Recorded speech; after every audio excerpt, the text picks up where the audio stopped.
Welcome to Duality Gamecast, sponsored by Gladiator Games. Today's episode, 7 Wonders.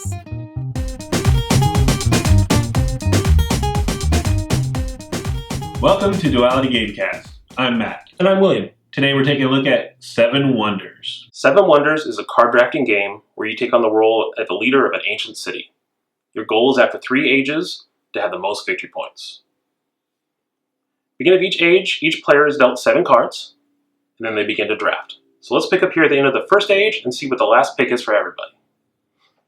We'll start over here. This player is out of money, so they're going to take their last card pick and cash it in for $3.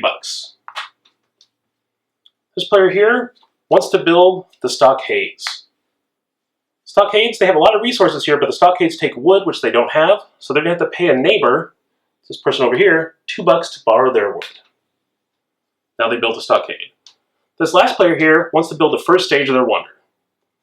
So they simply take the card they picked for the round, slide it underneath here, and make sure they have the resources. They have 2 wood. Even though this person borrowed it, they get to use it this turn too. At the end of the age, you determine military strength. So you can see this character here has 2 icons, this character has 1, this character has none. So since this character beats its 2 neighbors, it gets a victory point each for the first wave, and they both get -1. This player here beats 1 player, so they get a victory point, and this person gets another -1. Sucks to be them. Now you simply deal out 7 new cards for the next age, play the next age, go into the third, and at the end, whoever has the most victory points is the winner. Okay, 7 Wonders. William, what do you think about how this game plays? Simple, but with a lot of depth. The actual gameplay is incredibly easy, but there's so many little options you can pick, and what your neighbors are doing affects you in ways that for the first, I don't know, couple games you play you don't even realize matter so much. Beyond just the need the military icons to be better than someone else, you can maybe pay closer attention when you're playing to like what goods people have or generating, so you don't need to double up on those because you can pay them a couple bucks to use them, and maybe support goods that aren't in your wheelhouse instead of passing things that you otherwise think you might need that you can maybe just borrow. You can go military, you can go science, you can go wonders. There's all sorts of different directions you can go. You can spread out a little bit and do all of it. It feels like a game that, because the mechanics are so simple, they managed to open up a big amount of like gameplay space that anybody can kind of hop in and kind of do whatever they feel like and have a good chance at winning or at least competing. Yeah, I like that there's a lot of replayability. Mm-hmm. The age 3 cards actually have a rotation in them of the big victory point cards, Yep. And it's different every time. That's awesome. Also 2 to 7 players, which is a great range.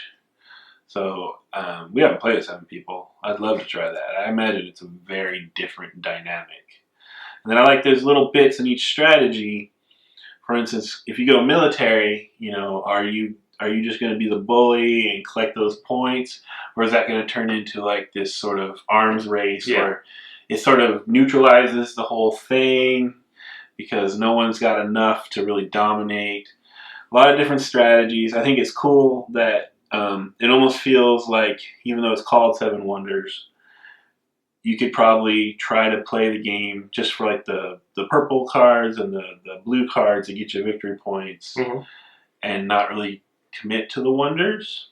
Yeah, I think you could. And then also with replayability, every culture has a board and it's 2-sided, and they have sort of different perks on each side. So when you build your ages, age 1, age 2, age 3, that triggers something. A lot of them are victory points, but they could also be, like for instance, Rhodes here gives you 2 military, just boom, which is pretty cool. There's other ones that let you get extra cards from the discard, or, you know, give you some cool special abilities. And there's like cultures that even make bigger wonders, like the pyramids of Giza. Yeah. You get a 4th step. And all this goes on for the first 2 ages, and then you see what those special victory point purple cards are, and it's like, oh, okay, now I need to draft these to kind of feed into what I've been doing all this time, or to counter draft what other people are doing. Yeah, well, because the purple cards, which I don't think we really went over because I was only showing the first age in the demonstration, the purple cards basically say you score points for these types of cards, these types of things, either in your base or maybe in the people adjacent to you. So you can get in a situation where the people to your left and right have massed up these huge amount of this certain type of card, and then if you get lucky, or if they pass it to you because they need something else, you can be like, oh my goodness, because of all their hard work, I'm going to get like 12 victory points at the end of the game. Yeah. And it has a cool thing where you can kind of hop off and ride off of other people. Who's next to you really matters. How they're playing greatly affects you beyond just the military, like I was saying before, barring resources and what those score point cards are at the end of the game. It could be a detractor because you don't know what you're building for until the third age. Yeah. And depending on what's going on, you might not, like if a bunch of them get clumped up to the guy to your left and it passes all the way around in the big game, you might not even see the purple cards till the last round, so you can't really build it. So I can see that maybe in big games, or if you play this a lot, maybe sometimes that causing a problem. But overall, I think that it's cool that you kind of, you have your own goals based on your city that you're playing as, that you're kind of building out from, and then at some point you're given these other options like, here's other ways you can score points. And you don't even need to do those, really. I mean, the high point, victory point ones can be swingy, but if you've built up, like if you have all the pyramid built, that's a ton of points, and if that's what you've been focusing on, those purple cards might not be as big of a deal to you. And so it lets you, everything seems like all the different, I don't know if they're all balanced per se, but they're all very different, and they all go from special abilities to just lots of icons, so they have extra resources or just lots of victory points. And so somebody else I think I didn't mention, it's randomized what you get. So you aren't like drafting these at the beginning. You're given the pyramids, right? And you're like, okay, so I have big victory points here. Now, do I want to go that route, or do I still want to try to force the victory that I like to do more this other way? And it seems like you could still maybe even go that way. And you can always do mix and match. You can always build just like the first stage of your pyramid or something like that, and build up a huge military and try to win that way. So yeah, there's just all this variety in it. And I thought it was also cool. The game has a really pretty quick run time. Yes. Like you get your stack of 7 cards, you pick one, put it down. When everyone's ready, you flip them over and put them out, and you pass. And that moves fast. Like 30 minutes, I think, is what the box says. I think that's once everyone knows how to play, that's totally accurate. Yeah. Probably even in the bigger player counts. Yeah, because it'd just be if you have someone who's stalling out every round, making a tough decision. But yeah, 30 minutes. Yeah. Because it's all simultaneous, and what you play that round, they can't use and can't borrow from you. So it's not like you can play something and go, oh well, that's going to change how this plays. No, you all see what's on the board ahead of time. So yeah, I think 30 minutes, maybe 45 if you're playing a really big game, just because you're bound to get one person each round. That's going to take a few moments, but yeah, it's quick. And another neat thing with the purple victory cards is a lot of them, like you mentioned earlier, they care about what your neighbors are doing, what cards they have out in play or don't.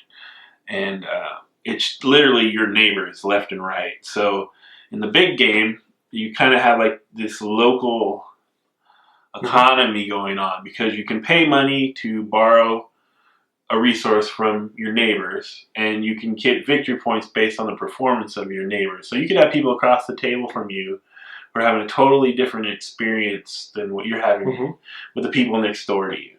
And that could go with the military too, because it's looking at the people you're adjacent to, right? Right. So it's cool. It kind of makes it feel like this big world of ancient civilizations. It's really neat. What do you think about the components and quality in this game? I think that the overall, to go over the basics, the chits are fine. The player boards are stiff and strong. Everything punched out really well. You don't have any problems with any of that. The card iconography is good. I don't think we have any problem. They're all color-coded and icon-based, so they're not hard at all to tell apart or see anything.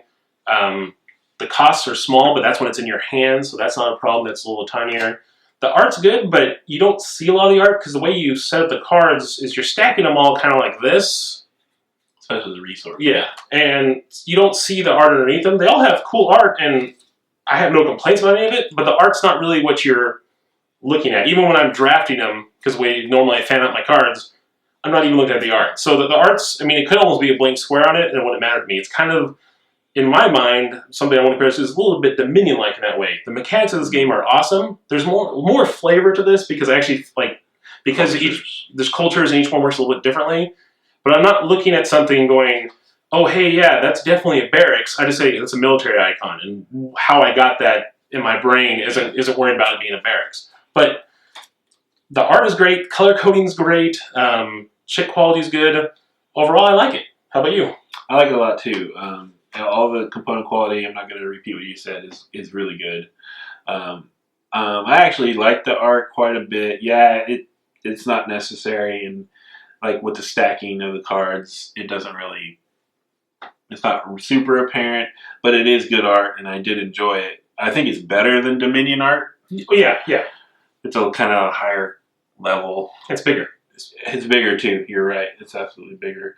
And I love the boards. The boards they're functional. Like as soon as it could be the first time you play this game and you know where you're supposed to put your cards pretty much. I like that a lot.